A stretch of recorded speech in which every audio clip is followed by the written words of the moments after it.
Hello, everyone. It's your girl, Miracle Sims, and you're watching God, Sex, and Love. Tonight, we're talking to Mr. Tyler Foley. He is a public speaking extraordinaire. So, if this is something you need to learn about, then stay tuned. Work hard to figure out that I'm not the type of girl that goes around and fools around. Think I'm so done with that crazy part of my past. So don't get so old to ask, cause I won't go there, so be aware, yeah. Welcome back to God, Sex, and Love. I am here with Mr. Tyler Foley. Hello, how are you? Oh, I'm doing well, Miracle. How are you today? I'm good. I'm good. I'm so glad that you're here, all the way from Canada, right? That's correct, madam. Correct. Awesome, awesome. We had a little time chit chat before, so I did get that information. So I wanted to, make you say that part by yourself, right? Thank you. I appreciate it. But yeah, by all means, tell us everything about you and everything that you have going on. Oh, everything about me. This is a limited time that you and I have to chat, and I don't think we have time to take up all of that. But very briefly, I am a father, a husband, a son, entrepreneur, professional speaker, stage coach. And by stage coach, I mean I teach and coach people to speak from the stage, not I am one of the Wells Fargo's wagons bringing loot and treasure amongst the Midwest. And author of the #1 best-selling book, Power to Speak Naked. I am a seeker of warm beaches and a lover of fine chocolate. Love it. So there you go. You said everything in a nutshell. It sounds really cool. Everything that needed to be covered. There you go. There you go. I can't wait to learn more about, all your speaking engagements and this seemingly powerful entrepreneur endeavor that you've made of it, right? It's not just one thing. It seems like it's a lot of things, multiple streams, as they say. Yeah, multiple streams, definitely multiple streams. It's been an interesting journey to say the least. So I'm looking forward to going through it with you. Whatever you want to know, you ask away. I will answer those questions. Well, I know for me, right, speaking in public and whatnot started at an early age. So is that the same for you? Yeah, I actually started on stage at 6 years old. I was cast in my first play, just like an elementary school pageant thing, Christmas play, actually, when I was 6. And very shortly after that, I actually started in professional theater. So it's been something that I've been doing basically all of my life. If you ask my mom, I was a performer in utero. I was tap dancing in her womb. So I came out, I don't know if I was screaming or singing when I came out, so it's just been a thing that's always been a part of me and who, it's been my identity as a performer. Mm-hmm.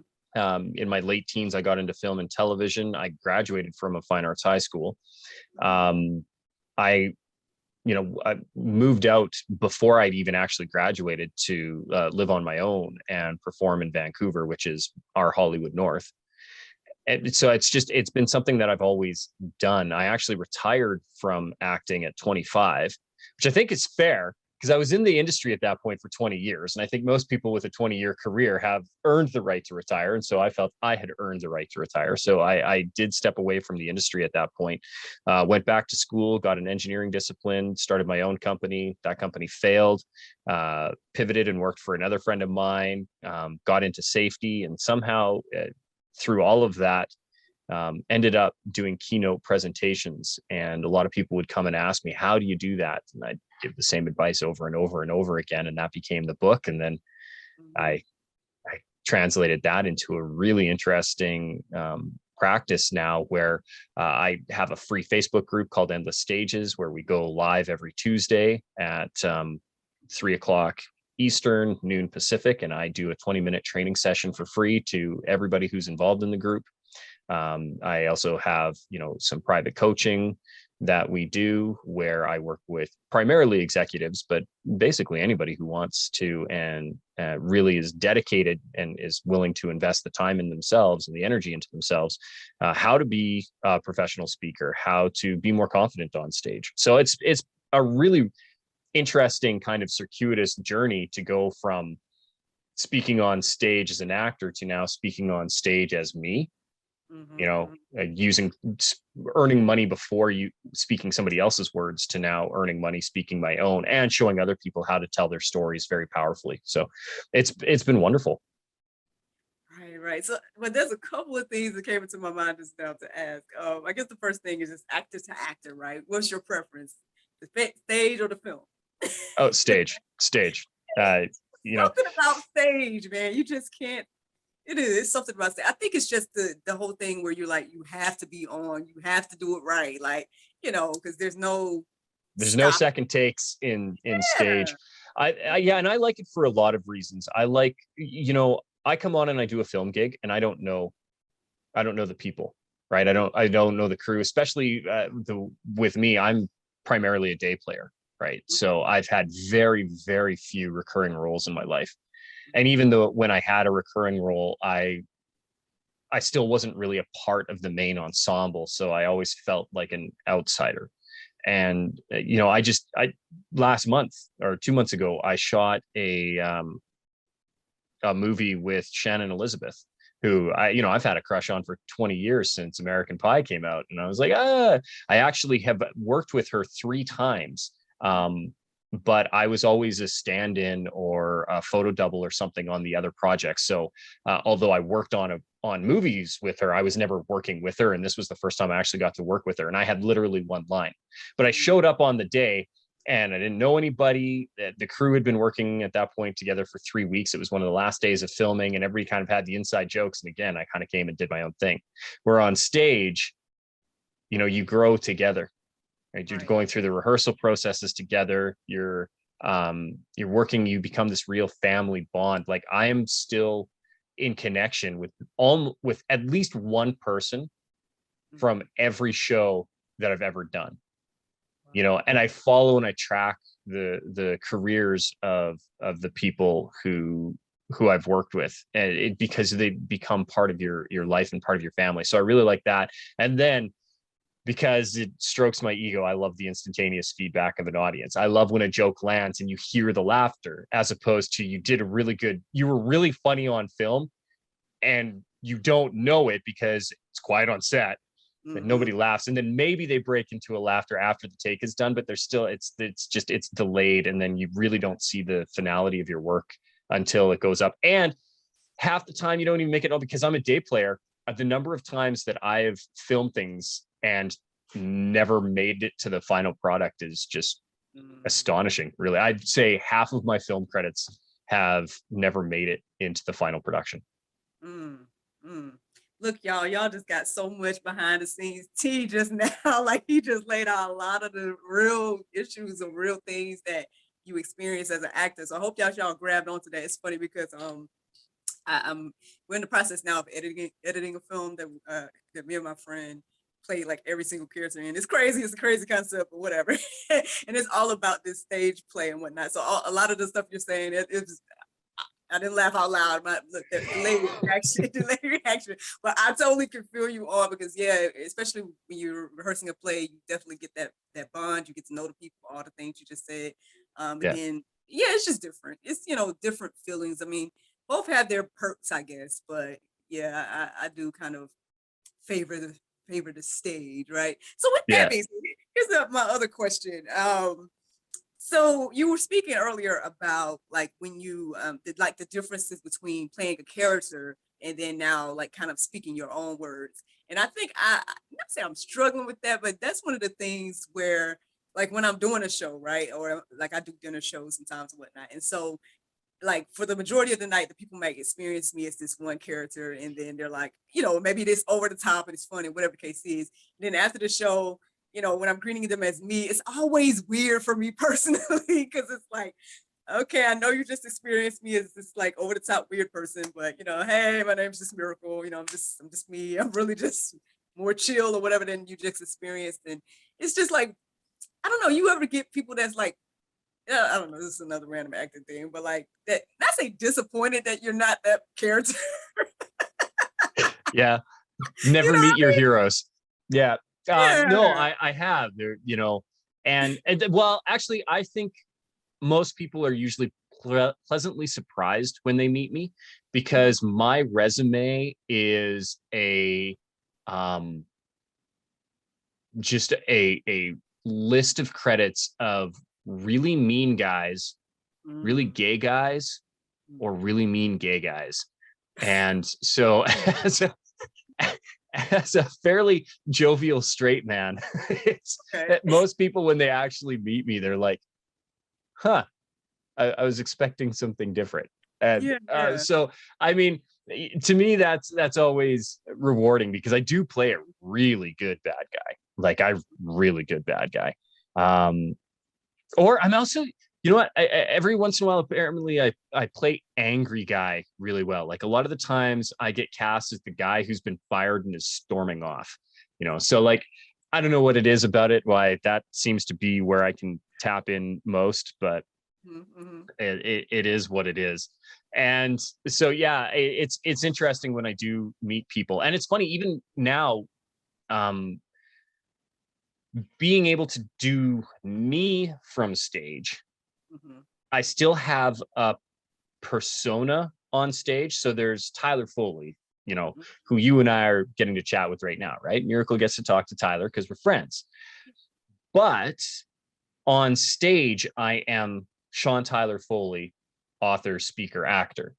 Mm-hmm. And it's still me, but it's kind of like a heightened version of me. It's the very polished version of me. It's a little bit more gregarious. A lot of people assume that I'm an extrovert because of my behavior and characteristics on stage, and the fact that I'm on stage. And the reality is I'm an introvert. I'm quite drained being in crowds, and so that's the other thing too. When I'm doing the mixing and the mingling, I'm usually very subdued, very quiet, because I'm exhausted at that point, and the crowd is only making it worse. So yeah, there is a drastic difference, and I don't know if people are ever disappointed or what, but I definitely know that there's a contrast in who I show up as, on stage versus off. Right. Yeah, I get that. I totally understand that because I feel the same way. And so that's why, like, I've come across speaking opportunities, but I haven't, like, when I was getting ready to submit for one, I realized that, wait, even though I've performed and I've done all these things in public, right? I was thinking to myself, I don't know if I've ever just spoken as me, like, Yeah, and I was like, yeah. how different would that be? And like, what would that mean for me in regards to, I mean, like to actually do a entire speech. So that's what you work on with people, right? So That let's is, talk yeah. about that. Yeah. Well, and the funny thing is it's interesting that you say that, because I think there's this perception that people, that it's a hard thing to do. Hmm. And the reality is we all have stories. And usually the best presentations are the presentations that tell a story, usually a personal one, that take us on a journey, that bring our audience some information, or leave them slightly different than how we found them. And that's not very hard. And it's not necessarily unlike any performance. Again, as an actor, we get a script, we tell a story, we go through an arc. Especially if it's a monologue or a one-person play, I look at all the stuff that Mike Birbiglia does. Like, he's a phenomenal comic, and most of his stuff is one man, one act play, about an hour and 10 minutes. And he just tells stories that are connected and interwoven, and he does it in a beautiful way. Like, if you want a masterclass on how to tell stories and how to weave themes and storylines throughout a presentation, he's a genius at it. Like, it's no wonder that he is an actor and performer and writer, because it's really interesting to see. But we all have stories within us. One of the things that I do in all of my workshops is we do this exercise where we break down our life into 5 time periods and pick our most memorable moment from each one of those time periods, and those become the stories that we tell, and we try to find themes within them and interweave them, and it's a really fun process. But anybody can do that. and especially, given a keynote, it's real easy to be like, okay, what's your theme? Like I literally just did a keynote presentation for a safety association. I tell the same stories no matter what, right? The stories are all from this exercise. This is how I found my stories, was doing this exercise myself. And so whether I'm on your show, which is going to be drastically different than the show or the place where I was speaking before, because it was a safety conference, safety professionals, versus God, sex, and love. Right. But the stories that I tell are the same. It's just the way that they're framed and the context that I pull out of them and the messaging around them differ. So, a lot of people I'm still going to talk about my time in film and television. It's just with that one, I'm talking about the safety that I learned from it. And so I highlight slightly different stories. Right. So it sounds difficult, but we tell stories every day. And it's just finding those ones that are the most meaningful to us, because what's the most meaningful to us is probably going to resonate the most with our ideal audience. And one of the secrets is the thing you're afraid to say, probably what your audience needs to hear. Yes, that can go so many places, man, because I think for me, even with creating GSL and whatnot, was just wanted to create a space where it could be like open and honest and transparent. And I will say that the majority of guests that have been on here have been that, and I'm glad that they felt comfortable enough to be. And so, because like you just said, I mean, to me, I look at those things that we may not want to share or whatever, could be our testimony, right? It's the thing that could possibly help the next person. And I believe that that's important to share that. So like I said, yeah, we can go so many places with what you just said, but I also want to touch on your book, because that title is definitely a standout, so we have to talk about that.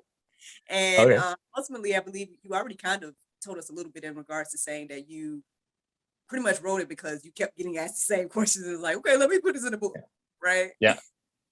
Well, and I'll let you in on a secret. I actually didn't even write the book. I spoke the book because most of what I do is speaking. And so this came as a part of the presentation, right? Nice. That, yeah, it's a powerful cover. I like my cover, but the book came about from the presentations. It was just one of those things where it was easier to be able, I wanted to give participants something too, because I had the training before I had the book.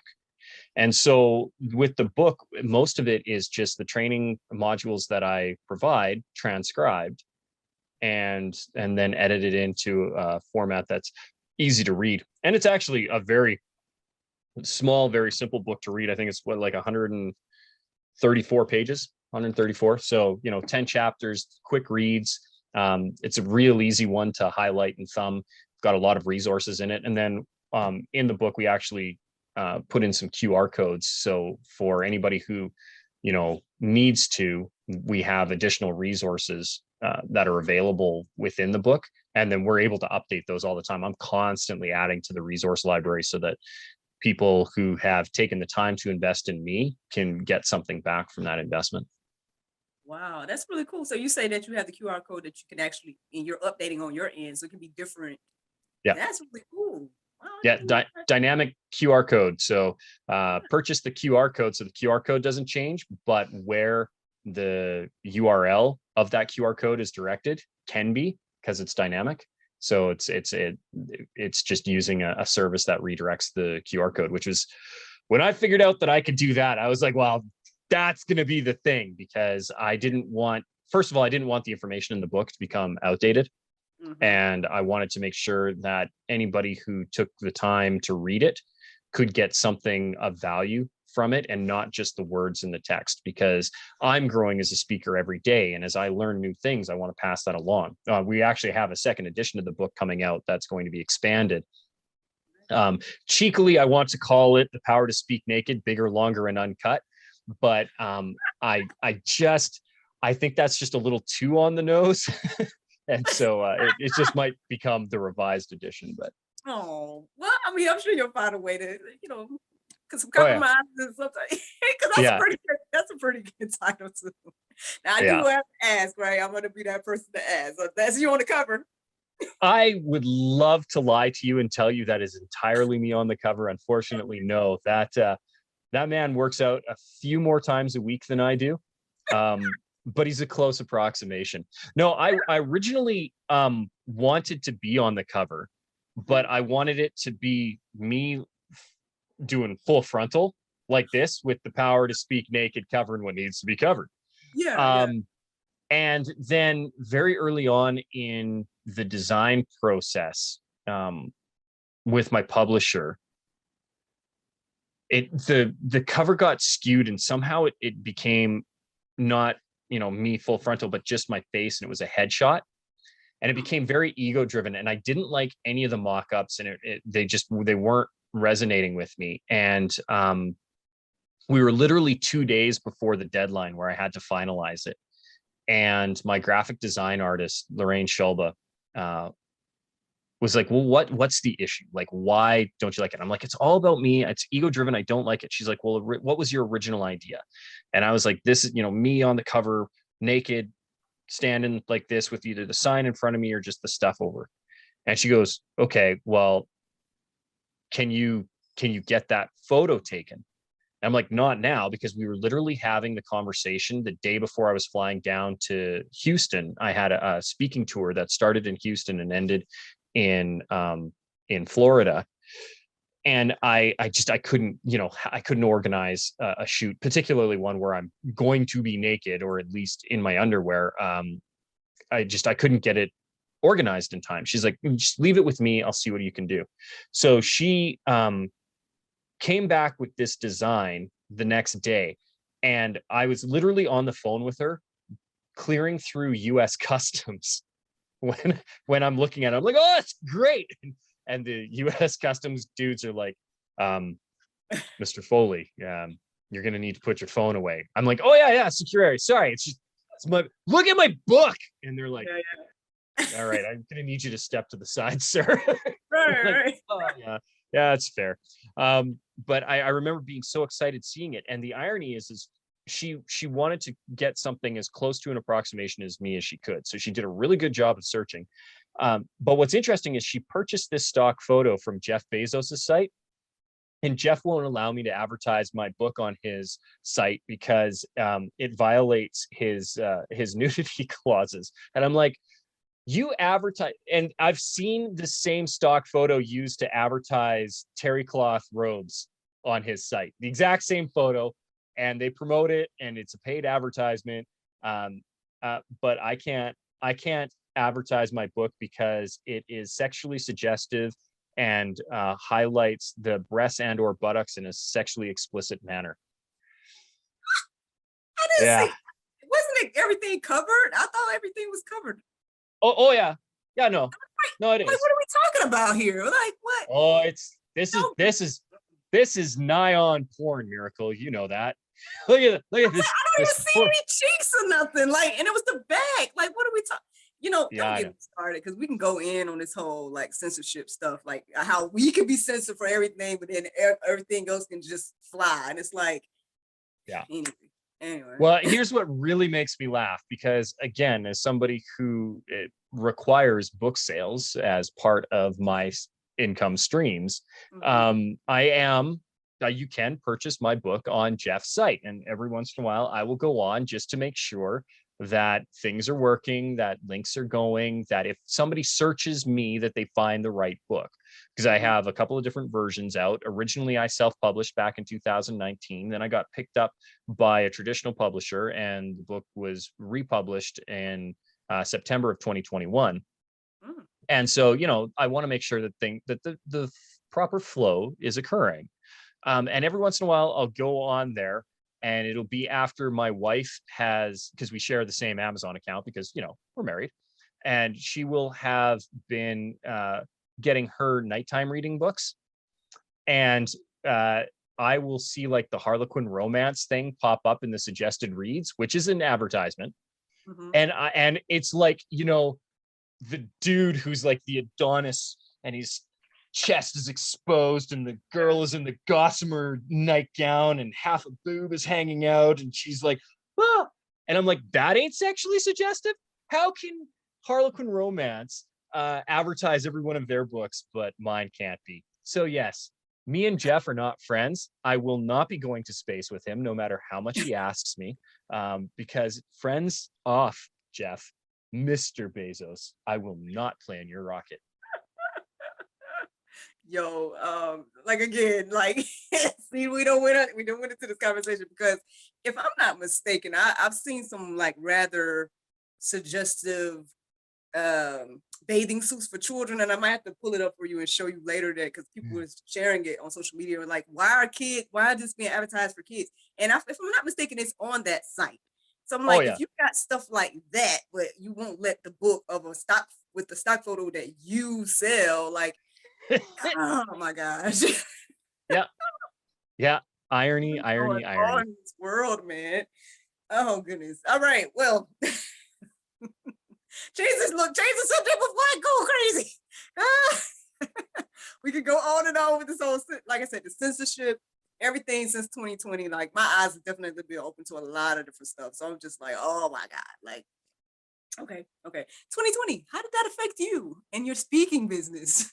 Well, it was, it brought everything into my gray blank void, because, I still remember the last event that I did was March 9th in Edmonton, which is a city about 3 hours north of me right here.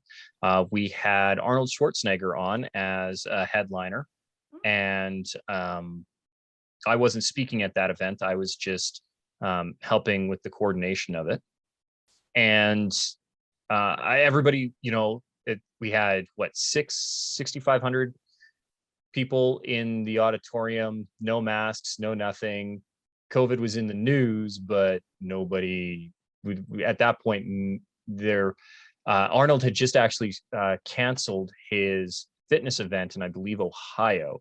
And so there were a lot of people that were concerned that he wouldn't be coming to headline our event. But the governor was very gracious, and he had made his commitment, and he showed up. And I think it helped too that it was out of the country for him, because it was up here in Canada. So a little less scrutiny on his movement. And then literally the week later, I was back up in Edmonton. I was supposed to be speaking that week. And I was in my hotel room, and I was on hold. And they said, yeah, no, you can't come into the venue. And then they canceled it. And March 17th, kind of everything shut down. And then within about a week of that, I had over $150,000 in signed contracts dissolve. Basically, by the end of the month, everything was gone. Within the first week, most of it was gone. By the end of the month, they were all canceled. And one of those, this should only be for a couple of months, we'll get on top of this. And I was like, no, I'm in health and safety. I know how pandemics go. If this really is equivalent to the Spanish flu, we're looking at 2.5 years. And that's what I said to my wife. I'm like, this is not a couple of weeks. This is not a couple of months. We're going to be looking at 2.5 years. And she says, oh, it can't be that. I'm like, well, historically, that's what it says. So I planned for a long haul, which was great, because I was buying up. Yeah, everybody else was running around buying up toilet paper. I was buying backdrop screens, ring lights, and side floodlights, desks, AV setup, before everybody else was buying up all the AV stuff, because about 3 months later, you couldn't buy anything. And then the Suez Canal got blocked, and then you really couldn't buy anything. So I was really happy that I had the forethought to set myself up digitally right off the hop. And that, kind of became, everybody talked about the pivot. It was really hard for me to do what I do, because I need a stage to make you feel comfortable talking in front of other people. But the blessing was everybody got so used to talking in front of other people on Zoom that it actually saved half of my training, where I was like, well, you can already do it here, so let's do it here. And they're like, no, it's different. I'm like, do explain to me how it's different, you know. Mhm. And as soon as I was able to do that, it's actually helped me get people over stage fright a lot easier, because they were literally forced to do it over the last 2 years. Wow. See, hey, I know that again, there's been a lot of downs when it comes to that. I know people have experienced a lot of downs, but what I've seen in my life and what you've seen, what you've done, and a lot of people that I've talked to, it's like you find ways to revamp, refresh. That's what it felt like for me. It was like, okay, now what are you going to do with the nothing that you have, for example, right? And so you were wise Yeah. enough to go ahead and like, make some moves that everybody seemed to grab onto. You know what I mean? Like everybody seemed to be going virtual, like even plays were going virtual and all these different things and whatnot. Yeah. And so, yeah, I mean, I think to those that were, I guess, creative in the season and whatnot, they were able to thrive. And that's, I mean, so to God be the glory for that, you had that foresight and wisdom to do that. And I think you have a great setup. That's one thing I noticed, like when we logged in, I'm like, your lighting is great. You got the solid backdrop. I'm like, okay, cool. 30 years in film and television, I better. Right. That's all I could think of. I was like, you start in theater first of all young, and so I always had kind of a setup. And the other thing is too, right, as you mentioned, everything went virtual, so I had always been able to self-tape, but self-taping was rare, especially for us in Canada. They don't really want to self-tape. They don't really want to hire Canadians to begin with on US production. So when they have to, when they had to, you would self-tape, but you would usually go to a studio or an audition space, pay to have the self-tape done. And it always frustrated me because I was like, I could do this at home. I can. And so when that was the other advantage too, is the number of auditions. So I ended up getting back into film and television about 5 years ago. And the number of auditions that I've had in the last 2 years are probably 10 times what I had in the 3 years previous. Mm. Just because first of all, there was a lot of production that came up here because we were deemed a safe area to film because we had very few COVID cases, and we had good isolation protocols, and different things led to a really good environment for us to have a lot more production come here. And production was already ramping up in the area. They opened up one of the largest film studios in North America in Calgary recently. So we've had the capacity to take on production. So I was able to self-tape, and my self-tapes look really good. Like that was some of the feedback, because you had actors who were like holding their phones doing this for a little bit, and I'm like, oh, come now, you are in film, you should at minimum have a tripod. Like, do Right. something. Yeah. Exactly. Well, I know you don't want to give us all of your secrets, right? But if you could share maybe like one or two or three tips for, people that want to get into speaking, or something to encourage people that may have, I don't know, stage fright or public Well, speaking I'll tell issues. you, stage fright's a real thing, but a fear of public speaking is not. We Mhm. are not afraid to speak in public. So the first thing that I would tell anybody who's listening, who's like, no, I'm afraid of public speaking, I would ask them to think back to the last time they were in a restaurant. And if they were able to talk to a waiter and order food, they spoke in public. They also, if they didn't know their wait staff, talked to a complete stranger. And if they got the food that they asked for, they were able to ask for what they wanted and receive it. So this notion that we're afraid to speak in public, we're afraid to speak to strangers, and we're afraid to ask for what we want are all null and void if you've ever been to a restaurant and received the food that you wanted. And so and I can hear the audience screaming now, no, whoa, Tyler, but at a restaurant, people aren't looking at me. And so it's not really speaking in public. I'm like, no, it is speaking in public. It's speaking when people aren't looking at you. And the fact that you're afraid that people are looking at you says that you're not afraid of public speaking. What you're afraid of is public judgment. And public judgment is a lot easier for me to address and tackle. So if you recognize that you're afraid of public judgment, of the words that you're going to say, and I bet you it was probably a thing that maybe rattled around your head when you're putting together GSL. right? Like that's a pretty bold title. To be like, these are the things that we are going to talk, because the irony is, though, 2 of the 3 are things which you're not supposed to talk about in public. You'd have been better to be like, this is the God, Sex, Religion show, and then nobody could say anything on it ever. So I appreciate that love is involved. But it's the fact of the matter is that we're not actually afraid to speak in public. We're afraid that the words that we're going to be used are going to be misconstrued or misunderstood. And it's that fear of public judgment, that when we actually say the thing that we want to say, that the world is going to turn on us.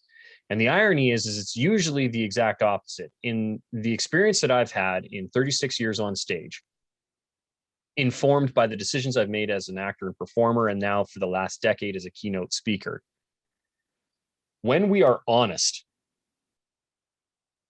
and I hear a lot of people talk about an authentic speaker. For me, authenticity is synonymous with self-awareness. So if there was one other tip that I could give people, that if you want to be an authentic speaker, you need to know who you are to the core, and then not be afraid of who you are at the core, and not be afraid to tell people. Will you isolate yourself from people who do not agree with you? Yes, you will. Is that a problem? No, it is not, because you will find the people who resonate with you, and that is more important. If you continue to lie to yourself, ergo lie to the public, you will never find your people, because people will think you are a thing that you are not. And so the people who you don't want in your life will probably gravitate to it, and the people you do want in your life will be repelled.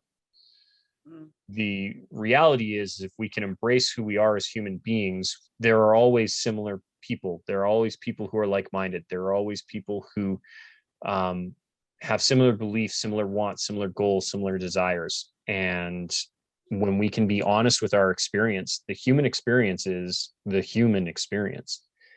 And I remember working with Dr. John DeMartini over a decade ago now. Wow. And him, pulling out the emotion wheel and saying human beings have these emotions, and it goes from everywhere, from love to hate, desire to envy. Some of them are traits that we want to embrace, and some of them are traits that we don't want to embrace. The reality is we have them all, and one of the reasons he was doing this exercise was to show how when we put people on pedestals, that we're doing a false inflation of who they are. That the reality is that we are just as much every one of the things that these people are that we're putting on a pedestal. That we have all the same characteristics, the good ones and the bad ones. And that when we recognize that there is no such thing as good and bad, there's just behavior and reaction and response. And that we get to choose what those reactions and responses are, and that it's okay, whatever our choice is, just recognize that we are choosing to do that, that we're not just doing that. That's when you can have real mastery and control over your life. But it made me realize that as an actor, I was using that already, right? A lot of times the safe choice as an actor is the wrong choice as an actor, because it's not the honest choice as an actor. I don't need to cry and be sobbing at a funeral. And when I thought back to even my own father's funeral, my father passed away when I was 6, and I didn't cry for 6 years.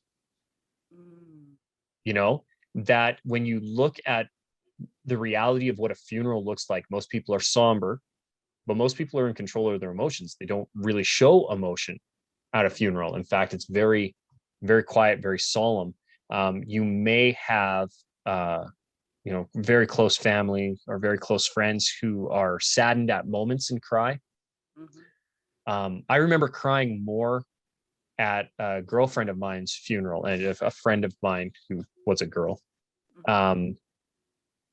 who died very young, and she was 19 when she passed away, and being very emotional at her funeral, not because she passed away young, but because there were a handful of people there. She passed away in the prime of her life, and there might have been 30 people at her funeral. And what was worse is during the ceremony, no one had anything nice to say about her. Wow.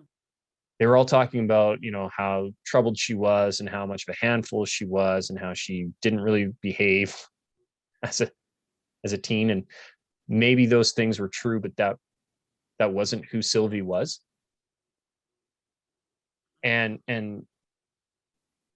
when I left the funeral, I was just shaken, and I cried. I didn't cry very much in the church, but when I got back to my car and thinking of all of who Sylvia was to me, I just broke down.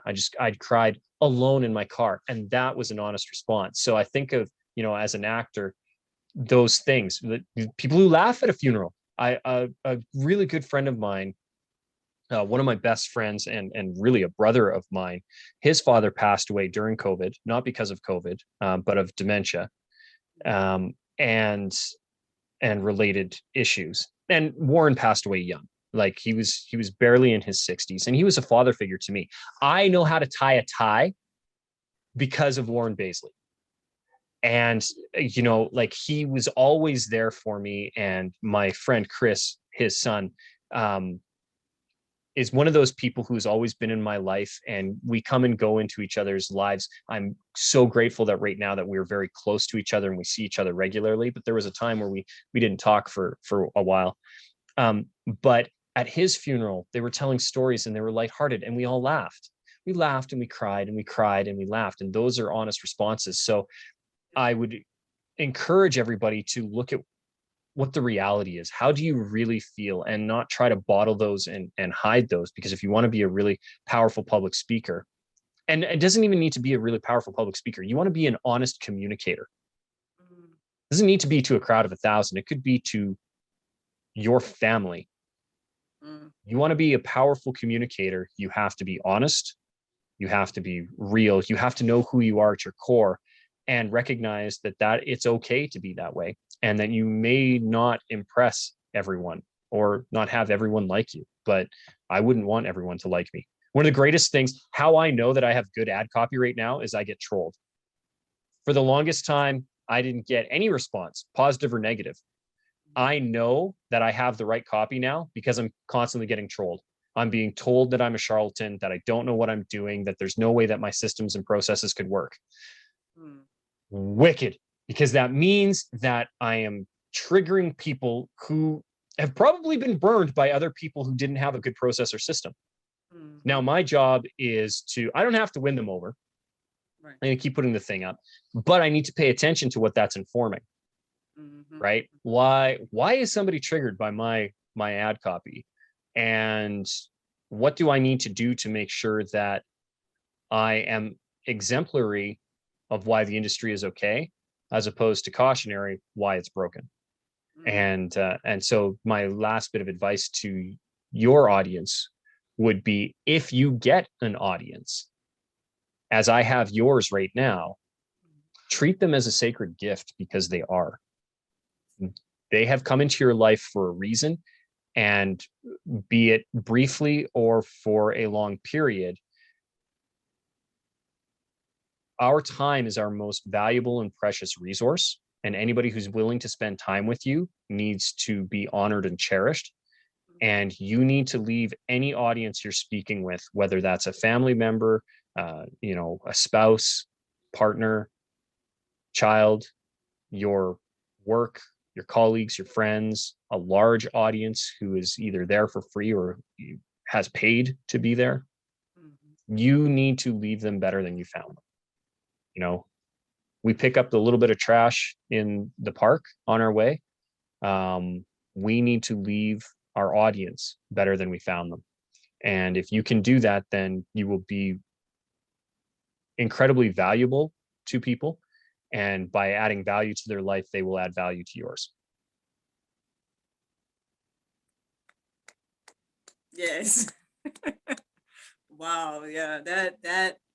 First, thank you. Thank you for those powerful words of wisdom that you share. And also thank you for sharing those those moving moments in regards to your family and friends and whatnot. I'm sorry to hear about your father and your friends and everything like that.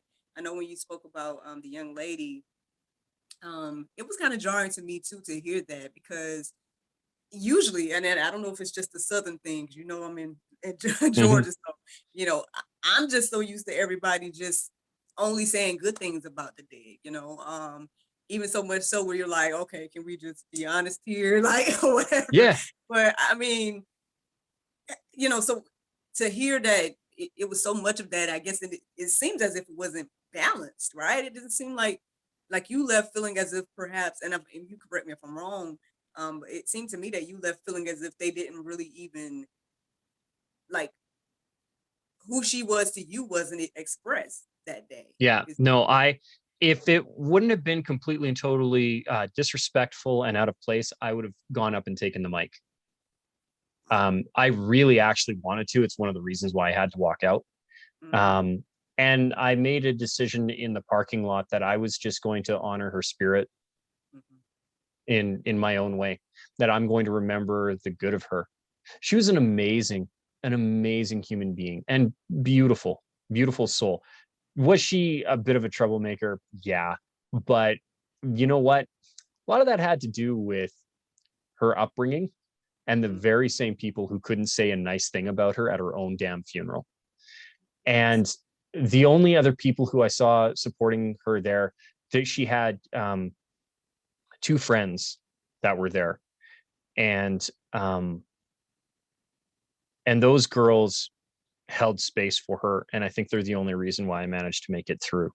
I sat they sat up in the front pew, and I was way in the back, and I watched them hold space for her and her memory, and I'm grateful to them each day. Um, Particularly Becky, because I think she got it. I think she understood. But yeah, it was just one of those things where I remember thinking, like, again, uh, remove myself and hover above from an analysis.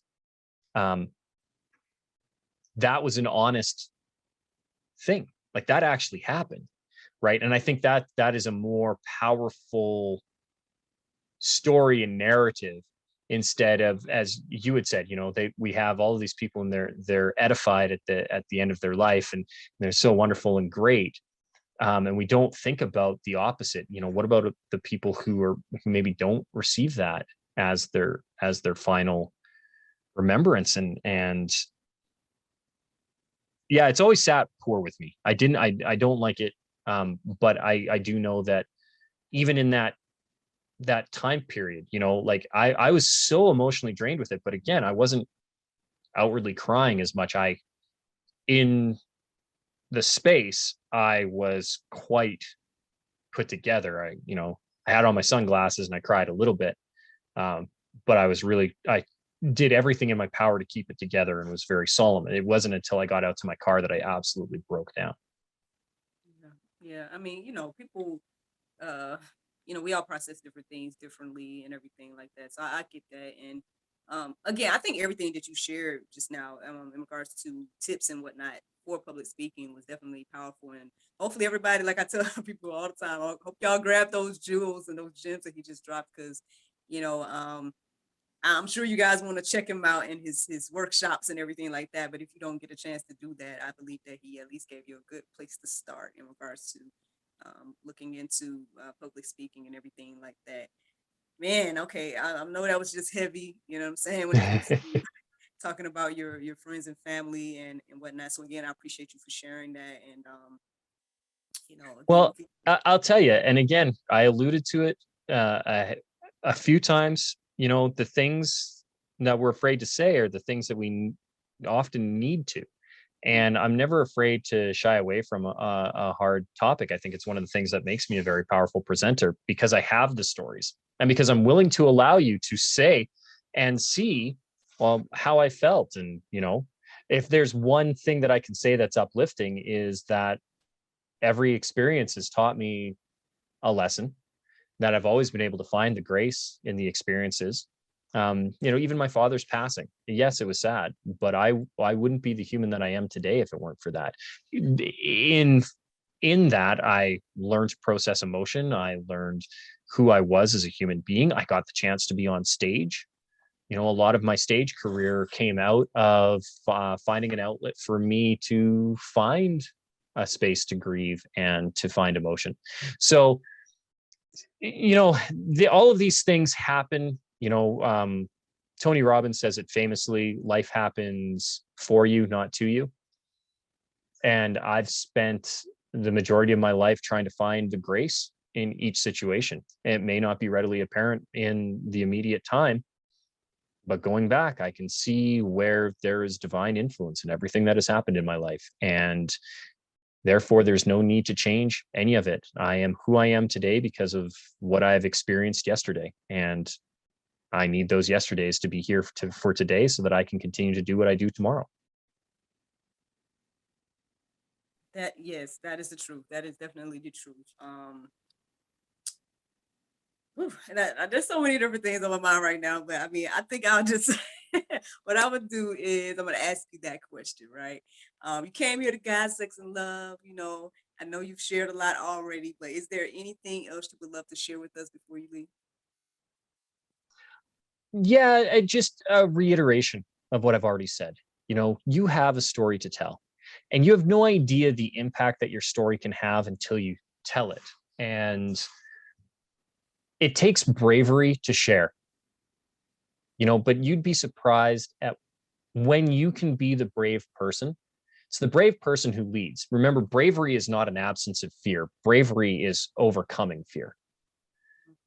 The bravest person in the planet does not fear. They just won't allow the fear to control them in anything that they do. I am terrified of a lot of the things that I'm going to say before I say them. But I also know that if I don't say them, that it's a disservice to my audience. And I have seen some powerful presentations where people have said some things about their lives that make your heart break. Sometimes for them, sometimes for the people that were involved.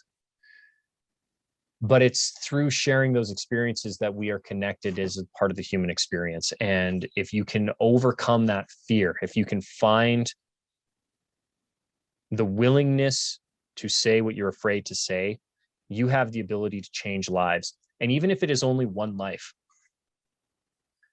that still provides purpose and meaning. I know I had the privilege of presenting at a conference almost 5 years ago now called Life by Design. And at that conference, a good friend of mine, Jared, spoke, and he does a presentation called the 10-Minute Time Machine, where he talks about the moment he almost successfully took his life. He had struggled with mental health issues and addiction for many, many, many, many, many years, and had spent the better part of a decade trying to find the right combination of alcohol and pills that would end his life in a way that would make it look accidental enough that his life insurance would still pay out for his children.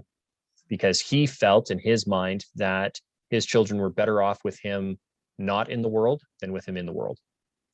And he talks, the 10-Minute Time Machine is about the day that he got the combination right while his children were in the house. And they weren't supposed to be, and they were.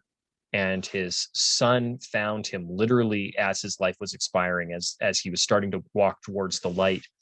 And it was his son's voice saying, "Daddy, are you okay?" That snapped him out of it, made him realize that it couldn't happen then.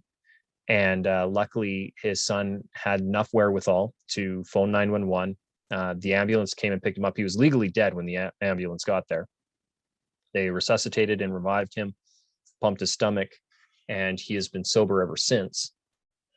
He talks in the 10-Minute Time Machine about if he could go back and change it all, would he?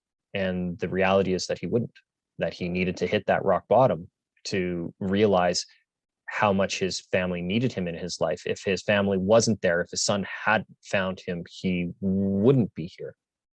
And that was a disservice. And he didn't realize how much of a disservice it would be to his family to not have him there, or the devastation that it would cause, or the ripple effects of what his passing would actually have looked like if it weren't for that incident. So he talks very openly and candidly about it. It's a heavy topic. When he tells it way better than I do, because that's a very abridged version, and his is actually funny. Like, you actually laugh at parts of it, you cry in parts of it, and you leave feeling rewarded. And the reason I tell you this is because when he gave that presentation, there was a woman in the audience who had been gifted a ticket, and she was only there to be polite.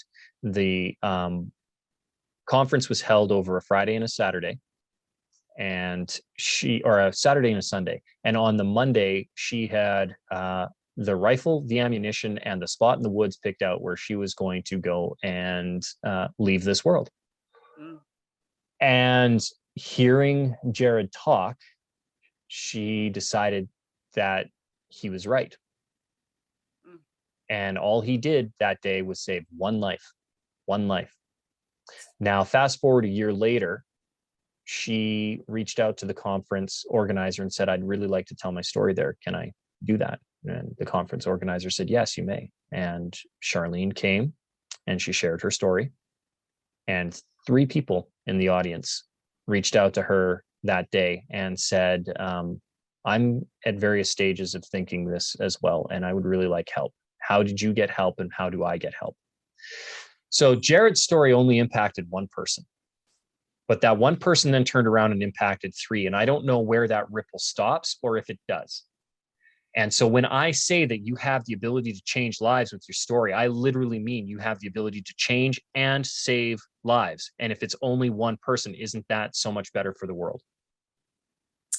So please don't be afraid to say the things that you're afraid to say. You have no idea who needs to hear your message.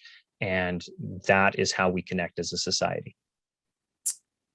I tell y'all, man, I'm telling you, man. Now you the second person that got me crying on GSL Talk Show. But I mean, because for me, that's something I say all the time in regards to be like walking in your purpose, because you don't know like what you're holding up, or like what the blessing could be, or whatever the case is and stuff, and how important that is. And so thank you for sharing their stories. I know, you were the one sharing their stories, but still, like, who knows who's going to watch this and who that will bless. You know what I'm saying? It just goes on and on and on. So like you just said, there's definitely power in our testimonies. I hope that everybody, again, grab those jewels. I'm over here crying and blubbering. So go ahead and tell us, where can we find you and your book and your events and conferences and everything like that? Well, I will let everybody know how they can track me down, Miracle. But first, you are a miracle. And I am grateful for your show. And if there's anybody who's tuning in to GSL on a regular basis, obviously you are doing something that has compelled them to want to listen. And I think it's incumbent on them to recognize that it is not easy for you to do what you do, that putting on a show takes a lot of work. Having guests come on and even finding guests is a difficult thing.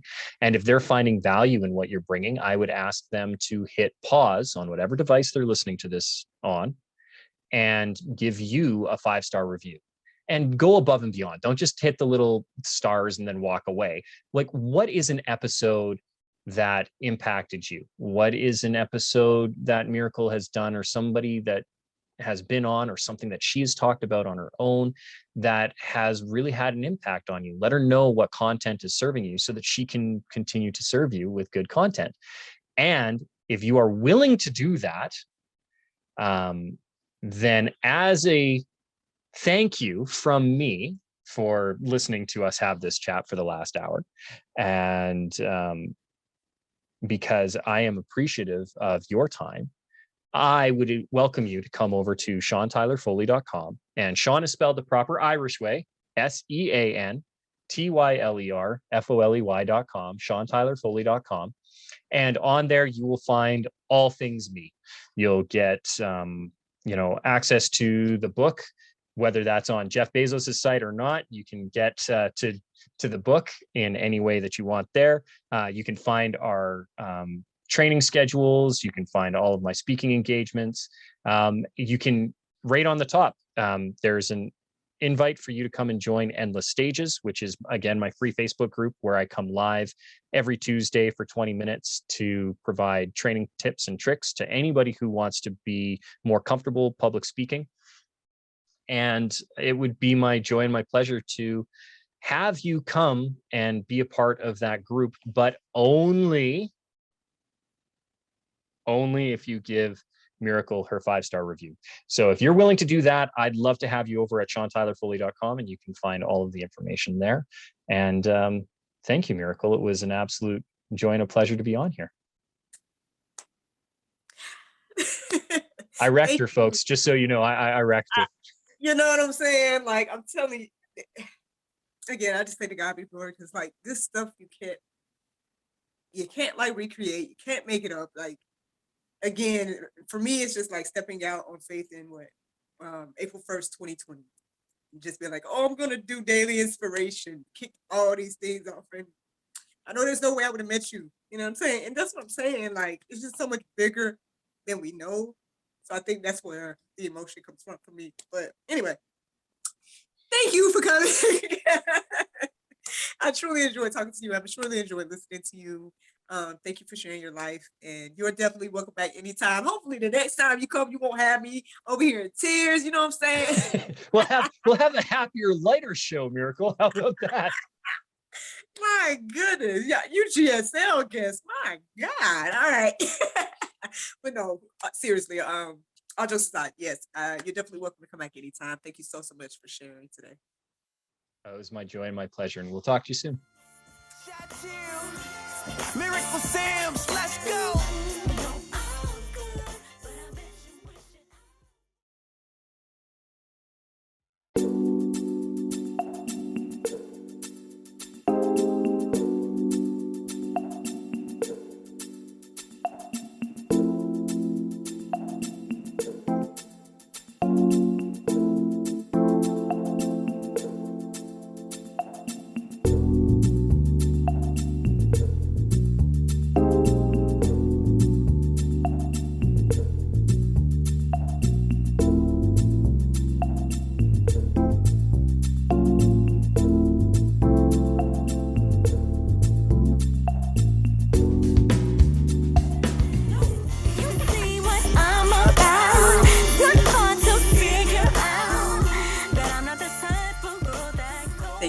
Watching God, Sex, and Love, and thank you to Mr. Tyler Foley for taking me through the wheel of emotions today. I hope that you all enjoyed this conversation and grabbed those gems that he was dropping.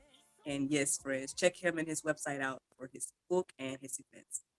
Oh yeah, and don't forget to subscribe, like, and share. Have a good night.